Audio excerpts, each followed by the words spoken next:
بسم اللہ الرحمن الرحیم۔ شروع کرتا ہوں اللہ کے پاک نام سے جو بہت بڑا مہربان نہایت رحم والا ہے۔ دوستوں، بہنوں، بھائیوں، بزرگوں، السلام علیکم ورحمۃ اللہ وبرکاتہ۔ تاریخ اسلام کے ہمارے اس چینل میں ہماری سیریل ہے انبیاء کرام اور اس کی قومیں۔ آج اس کی 37 نمبر قسط ہے۔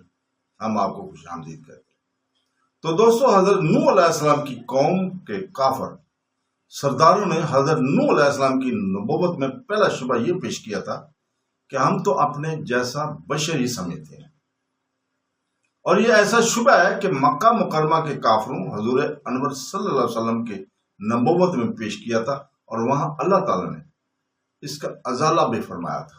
سورہ انعام آیت نمبر 8 اور 9،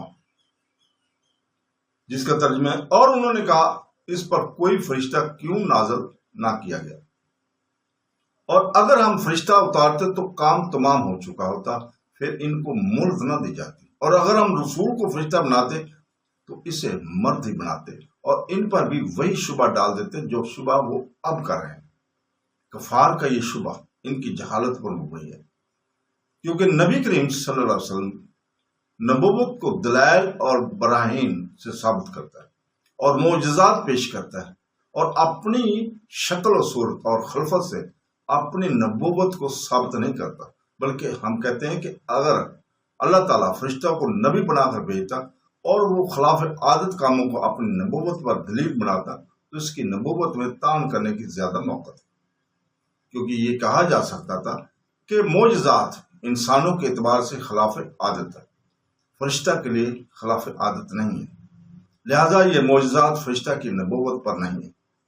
دوسری وجہ یہ ہے کہ فرشتہ جو عبادات سر انجام دیتا ہے اور دوسرے نیک اعمال انجام دیتا ہے وہ انسانوں پر حجت نہ ہوتے، کیونکہ یہ کہا جا سکتا تھا کہ ہو سکتا ہے کہ فرشتہ کی حقیقت میں ایسا عنصر نہ ہو، نیز فرشتہ بھوک، پیاس، غم اور غصہ اور شہوت اور غضب سے منزہ اور مجرد ہوتا ہے، لہذا فرشتہ کے کارروائیوں سے بچنا اور نیک اعمال کرنا انسانوں پر حجت نہیں ہو سکتا۔ ان وجوہ کی بنا پر اگر فرشتہ کو نبی بنا دیا جاتا تو بندوں پر اللہ تعالیٰ کی حجت پوری نہ ہوتی۔ یہی وجہ کہ اللہ تعالیٰ نے بشر اور انسانوں سے رسولوں کو بھیجا ہے کہ فرشتوں سے حضرت نوح علیہ السلام کی قوم کے کافر سرداروں کا دوسرا شبہ یہ تھا کہ ہم دیکھتے ہیں کہ تمہاری پیروی صرف ہمارے پسماندہ اور کم عقل لوگ، غریب لوگ کرتے رہے ہیں۔ اس طرح کا شبہ کفار قریش نے نبی کریم صلی اللہ علیہ وسلم پر بھی کیا تھا۔ اس کی تفصیل یہ ہے کہ ابو سفیان بن حرب نے بیان کیا، جس مدت میں ابو سفیان اور کفار قریش کا رسول پاک صلی اللہ علیہ وسلم سے معاہدہ ہوا تھا، اس مدت میں وہ شام میں تجارت کے لیے گئے۔ روم کے بادشاہ ہرقل نے ان کو اپنے دربار میں بلایا۔ اس وقت وہ علیہ میں تھے۔ اس نے ایک ترجمان کو بلا کر ابو سفیان سے حضور پاک صلی اللہ علیہ وسلم کے متعلق چند سوالات کیے۔ ان میں سے ایک سوال یہ بھی تھا کہ قوم کے معزز لوگ ان کی پیروی کر رہے ہیں یا پسماندہ اور کمزور لوگ؟ تو ابو سفیان نے کہا تھا کہ پسماندہ اور کمزور لوگ پیروی کرتے ہیں۔ ہرقل نے کہا ہمیشہ رسولوں کی پیروی پسماندہ اور کمزور لوگ ہی کیا کرتے ہیں۔ صحیح بخاری کی رقم الحدیث ہے 7 نمبر۔ پسماندہ اور کمزور لوگوں سے مراد لوگ ہیں جو مالدار نہ ہوں، تنگ دست اور مفلس ہوں، اور جن لوگوں کا تعلق ایسے پیشے سے ہو جس کو معاشرے میں نیچ، خسیس اور گھٹیا سمجھا جاتا ہو۔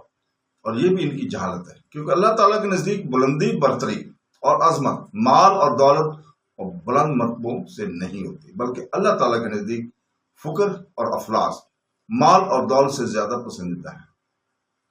بلکہ اللہ تعالیٰ نے انبیاء کرام کو اسی تعلیم کے ساتھ بھیجا کہ وہ دنیا کو ترک کر کے آخرت کی طرف راغب ہیں۔ تو مال اور دولت کی کمی نبوت اور اس رسالت میں طعن کی کس طرح موجب ہوگی؟ فقراء کا مقرب ہونا اللہ تعالیٰ کے نزدیک اغیار کے بنسبت فقراء کے مقرب اور افضل ہونے کی دلیل پر حدیث مبارکہ ہے۔ حضرت انس رضی اللہ تعالیٰ سے روایت ہے کہ رسول پاک صلی اللہ علیہ وسلم نے دعا کی، اے اللہ تعالیٰ مجھے مسکینی کی حالت میں زندہ رکھ اور مسکینی کی حالت میں ہی میری روح قبض کرنا اور قیامت کے دن مجھے مسکینوں کی جماعت میں سے ہی اٹھانا۔ حضرت عائشہ رضی اللہ تعالی عنہ نے پوچھا، یا رسول اللہ، اس دعا کا کیا سبب ہے؟ آپ صلی اللہ علیہ وسلم نے ارشاد فرمایا، مسکین اغنیا 40 سال پہلے جنت میں داخل ہوئے۔ اے عائشہ رضی اللہ تعالیٰ عنہ، تم مسکین کو مسترد نہ کرو، خواہ ایک کھجور کا ایک ٹکڑا ہو۔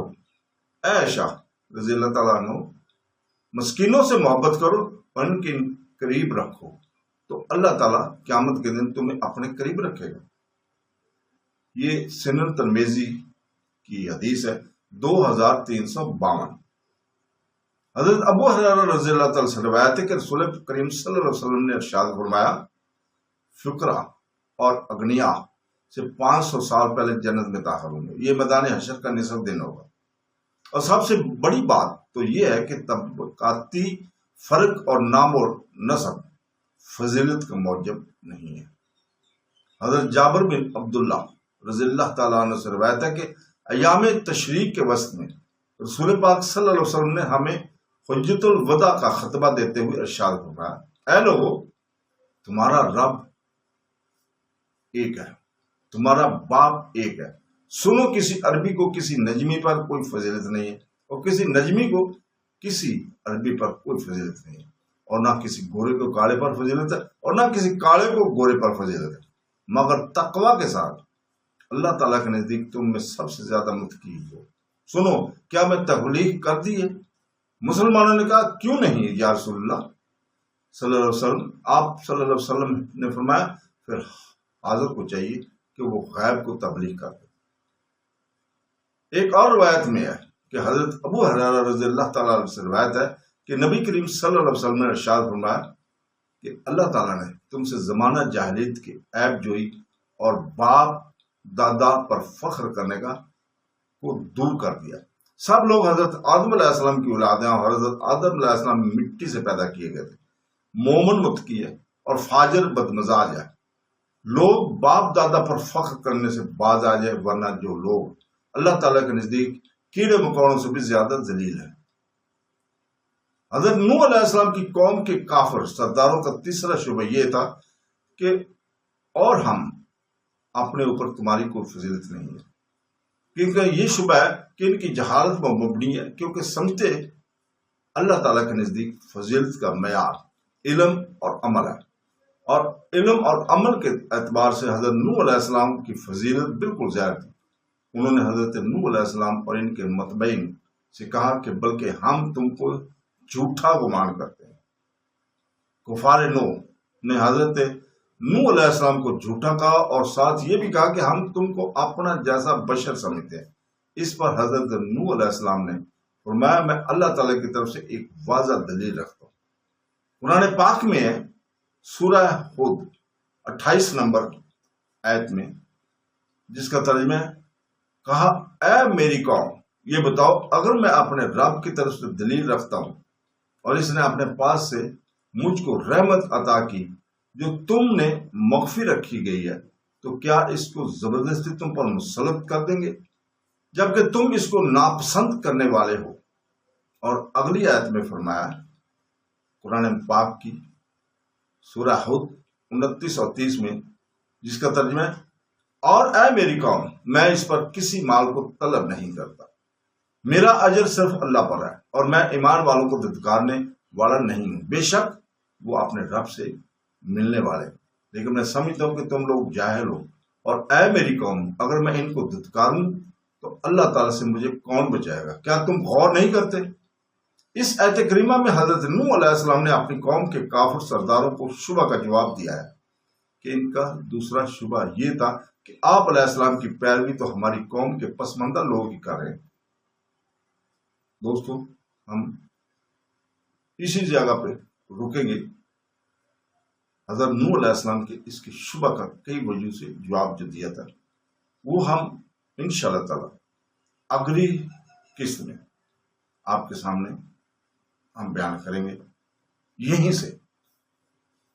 تو ہم آپ سے اجازت چاہتے ہیں اور اللہ تعالیٰ سے اپنے گناہوں کی معافی مانگتے ہیں، اور دعا کرتے ہیں کہ اللہ تعالیٰ ہمیں قرآن پاک پڑھنے حدیث نبی پڑھنے، اس کو سمجھنے اور اللہ تعالیٰ کے احکامات پر عمل پیرا ہونے اور سنت رسول پر عمل پیرا ہونے کی توفیق عطا فرمائے۔ آمین ثم آمین۔ اللہ حافظ۔